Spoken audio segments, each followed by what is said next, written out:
What if I told you that you could control how you feel, how you perform, and even how people react to you?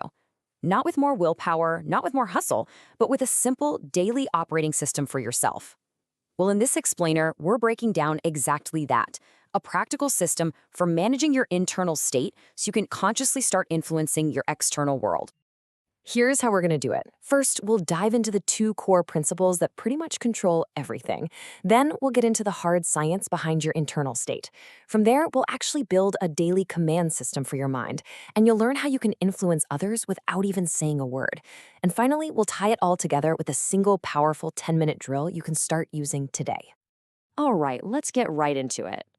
So often we think change is about motivation or luck or perfect timing, but the source material for this explainer argues that all meaningful change in your life really just boils down to managing two internal controls.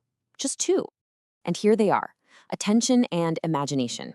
Think of your attention as the spotlight you shine on the world. It literally determines what you see and what you miss. Your imagination, on the other hand, is like your personal flight simulator. It's where you practice and rehearse being the person you want to become. One is your focus, the other is your blueprint. If you can master both of these, you're basically writing your own script for life. This quote just nails it, doesn't it? Your attention is the steering wheel. And here's the thing: if you don't consciously grab that wheel and point it where you want to go, your old programming, your old habits, they will grab it for you. And you'll just keep driving in circles, recreating the same reality day after day. So you've got these two levers. Great.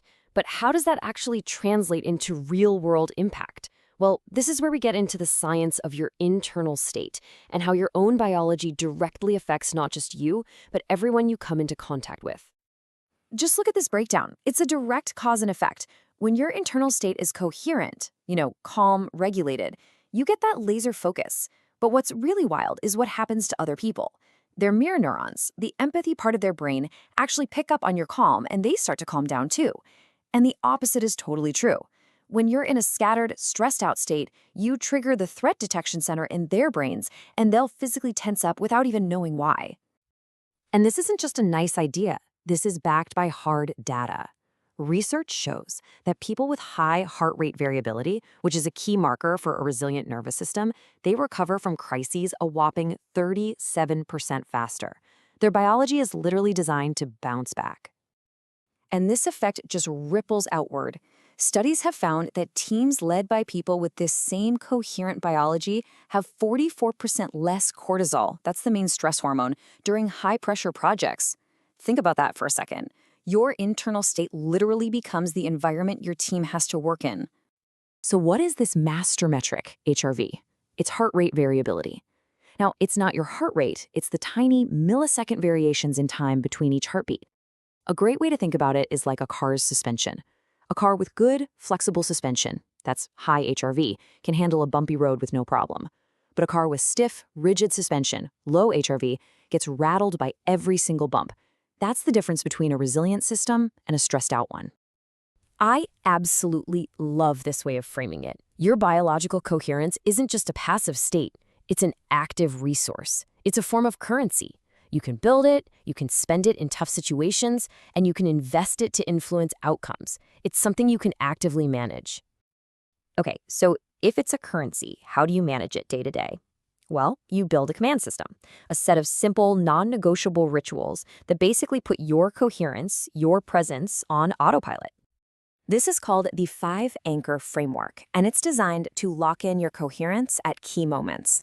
It starts with a field boot the moment you wake up, to ground yourself. You've got a power lock to center yourself before a big meeting or a tough conversation. Intensity blocks for deep work. There's even a conflict response for when you get triggered. And finally, a field clearing ritual at night to let it all go and reset. And the real insight here is that this kind of structure isn't about restriction.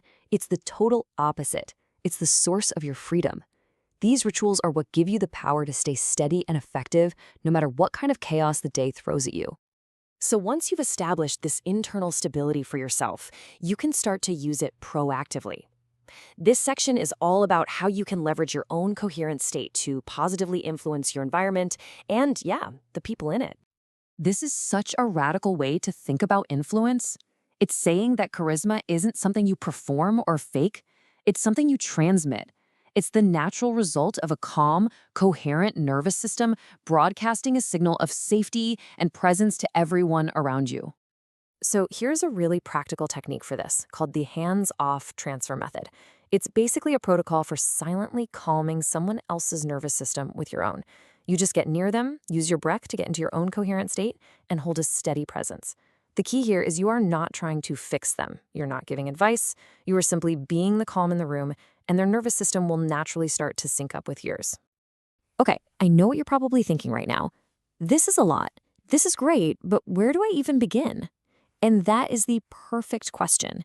Because all of these big ideas, they all get installed from one single actionable starting point. And this is it. This is the simple 10-minute daily practice that serves as the installation command for this whole operating system. If you take away only one thing from this whole breakdown, make it this. The drill starts with the setup. First, pick just one area you want to improve. Second, you have to define the new you, writing 3 sentences in the present tense as if it's already true. Then, and this is crucial, you reset your attention. You close your eyes, take a few slow breaths, and consciously release that old story. Only then do you fire up your imagination and picture one small, normal moment where you're acting as that future self. The second half is all about action and feedback. You anchor that new identity for the day. You pick 3 tiny actions that align with it. You set a few alarms just to check in and ask, hey, where's my attention right now? And at night, you do a quick audit. You're not judging yourself. You're just learning, adjusting, and refining for the next day. This creates a daily feedback loop, and that's what makes real change actually stick. This quote just perfectly captures the whole shift this system creates, right? It's about learning to trust the wisdom of your trained coherence biology, that high HRV gut feeling, over all the chaotic, fear-based noise that usually clutters up our minds like a spam folder. And let's be crystal clear about something. None of this is magic. It doesn't require you to believe in anything. This is just the practical application of neuropsychology. You are consciously directing your brain's natural processes of attention and imagination to build a new reality for yourself. It's that simple. So you see, you have direct control over your internal operating system. And once you really master that, the journey doesn't stop. The next level is about installing true anti-fragility, a state where challenges actually make you stronger, and where your greatest power isn't found in ego, but in a quiet, unshakable presence.